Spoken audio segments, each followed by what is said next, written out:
নমস্কার সবাইকে। আমার প্রথম বড় ব্লগে একটা সেপারেট বড় ব্লগ আজকে ফার্স্ট টাইম আমি সৌমস বেঙ্গলি ভাইবসে পোস্ট করছি। এতদিন আপনারা মিনি ব্লগস বা ছোটো ছোটো ক্লিপস টাইপের শর্টস আপনারা মেনলি দেখেছেন, তো আজকে ভাবলাম একটা বড় ব্লগ পোস্ট করি। আজকের বড় ব্লগটার যে থিম বা যে কন্টেন্ট সেটা আপনারা অবভিয়াসলি থাম্বনেল বা ক্যাপশন দেখে তো বুঝেই গেছেন। ইয়েস, আজকে আমরা শিফট করছি, কলকাতা থেকে একটা জায়গায় শিফট করছি। কোথায় শিফট করছি সেটা অবভিয়াসলি বলবো, বাট ভিডিওর এন্ডে গিয়ে বলবো।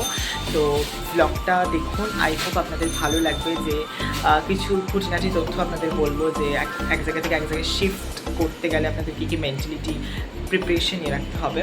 তো এখন আমি দাঁড়িয়ে রয়েছি কলকাতার ফ্ল্যাটেই দাঁড়িয়ে রয়েছি, এটা অ্যাকচুয়ালি আমাদেরই ফ্ল্যাট, সেখানেই দাঁড়িয়ে রয়েছি, সেখান থেকে আমরা শিফট করছি। তো আসুন দেখতে থাকুন। আজ এখন কটা বাজে একটু বলে দিই, এখন বাজে হচ্ছে সকাল 6:30 মতো। তো চলুন। এটা ছিল আমাদের কলকাতার ফ্ল্যাট 1B চেকের ফ্ল্যাট। একটা বেডরুম ছিল, একটা রান্নাঘর ছিল আর একটা বাথরুম ছিল। তো আমরা 8 বছর এই ফ্ল্যাটে ছিলাম। আমি যখন ক্লাস 7-এ পড়ি, মানে 2018 থেকে আমরা এই ফ্ল্যাটে শিফট করেছি। তো এই 8 বছরে কত জিনিস হয়েছে আপনারা দেখতে পাচ্ছেন। বেডিং, টিভি, মানে ওগুলো তো অ্যাপ্লায়েন্সেস, এছাড়াও জামা কাপড়, বিছনার চাদর প্রচুর। আর আমাদের অ্যাপ্লায়েন্সেসও না টুকটুক করে প্রচুর রয়েছে।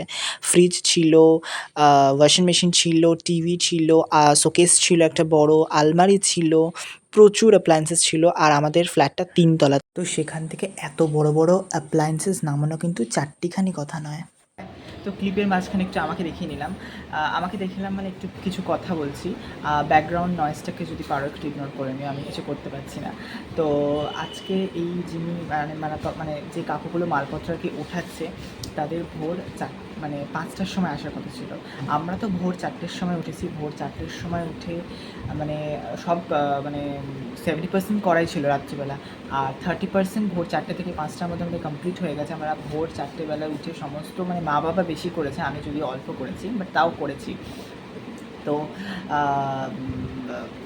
তো এক জায়গা থেকে এক জায়গায় শিফটিং করা জিনিসপত্র নিয়ে, আর আমাদের ঘরে প্রচুর জিনিসপত্র। তো বিশাল একটা হেক্টিক ব্যাপার এবং হেক্টিক কাজও আবার গল্প হবে, কথা হবে, আপনারা সব দেখতে পাবেন। ভিডিওটা একটু বড় হবে কারণ ভাবলাম যে এই বিষয়টাকে নিয়ে ফার্স্ট ব্লগ করা যায়, তো সেই জন্য এটাকে নিয়ে একটা বড় লং ব্লগ আমি কিন্তু করছি। তো চলুন, আরও ভিডিও কিন্তু বাকি আছে। তখন বাজছিল প্রায় কিন্তু 7টা, 7:30 বাজছিল। তখনও কিন্তু মালপত্র নামানো কমপ্লিট হয়নি, মানে এত জিনিস আর এত ভারী ভারী জিনিস। তো বাবাও ওদের সাথে মানে ওনাদের সাথে হাতে যোগ দিচ্ছিল, আমি মা দুজনেও করছিলাম। বিশাল কঠিন কাজ ছিল। ঘরটা আস্তে আস্তে ফাঁকা হয়ে যাচ্ছে, তো ঘরটা বিরাট আরও বড় লাগছে। মানে আগে তো এত ফার্নিচার ছিল যে মানে বোঝা যাচ্ছিল না, বাট এখন ঘরটা বিশাল বড় লাগছে। ফাইনালি গাইস, সমস্ত একদম ঘর ফাঁকা। তো আমরা গাড়িতে উঠে পড়েছি। আমাদের টোটাল 2টো ম্যাটারো গাড়ি লেগেছে, মানে মিডিয়াম সাইজের 2টো ম্যাটারো গাড়ি, কারণ আমাদের প্রচুর জিনিস 8 বছরের। তো তার জন্য 2টো গাড়ি বাবাকে করতে হয়েছে। ফার্স্টে কিন্তু একটা গাড়ি অ্যাপয়েন্ট করা ছিল, তো আমাদের একটা গাড়ি এসেছিলো। কিন্তু তারপর মানে অর্ধেক মাল ওঠানোর পর দেখা গেল অনেক মানে জিনিস এখনও কিন্তু ওপরে মানে বাড়িতে রয়েছে। মানে কিছু মানে তার 60% প্রথম গাড়িটায় গেছে, আর 40%-এর জন্য আর একটা গাড়ি করতে হয়েছে। তো এখন আমরা গাড়িতে রয়েছি। এটা ঘটকপুকুর থেকে একটু ছাড়িয়ে একটা পেট্রোল পাম্পে তেল নেওয়ার জন্য দাঁড়িয়েছি। তো এই হচ্ছে মা। অনেকক্ষণ পদে মাকে ব্লগে দেখালাম। কিছু বলে দাও। আমি সবাইকে একটা কথাই বলবো যে যে যে জায়গায় আছে স্থায়ীভাবে একদমই তাই, একদম সেই জায়গায় থাকবে। শিফট যত কষ্ট হোক, শিফট করা যে কি কি কষ্ট সেটা পুরো ব্লগটা জুড়েই নিশ্চয়ই বুঝতে পারছো। হ্যাঁ, মানে আমাদের এত কষ্ট আজকে হচ্ছে সে আর বলবার মতো না। আমরা এখন কান বলছি যে আমরা জীবনে আর কোনো জায়গায় শিফট হবো না। এই যে যেখানে এখন লাস্ট শিফট হচ্ছি, ব্যাস আর না। প্রচুর কষ্ট হচ্ছে, প্রচুর কষ্ট। তারপর তো ধরুন এই গাড়ি করে নিয়ে যাওয়া, এরপর যে এগুলোকে রেখে এরপর যে মানে এগুলো যে গোছানো, গোছানো সেই কাজটা মানে বিরাট। আমি পারবো না। আমি এখন 1-2 মাস চুপচাপ বসে থাকবো। এটা তো বাড়াবাড়ি হয়ে গেল, 1-2 মাস। হ্যাঁ একদম, হ্যাঁ 2 মাস বসে থাকবো। আমাদের এত মাল এত জিনিস যে আমি গুছিয়ে বুঝতে পারবো না। এটা ম্যাক্সিমাম গোয়াতে গোয়াতে আমার 2 থেকে 3 মাস লাগে।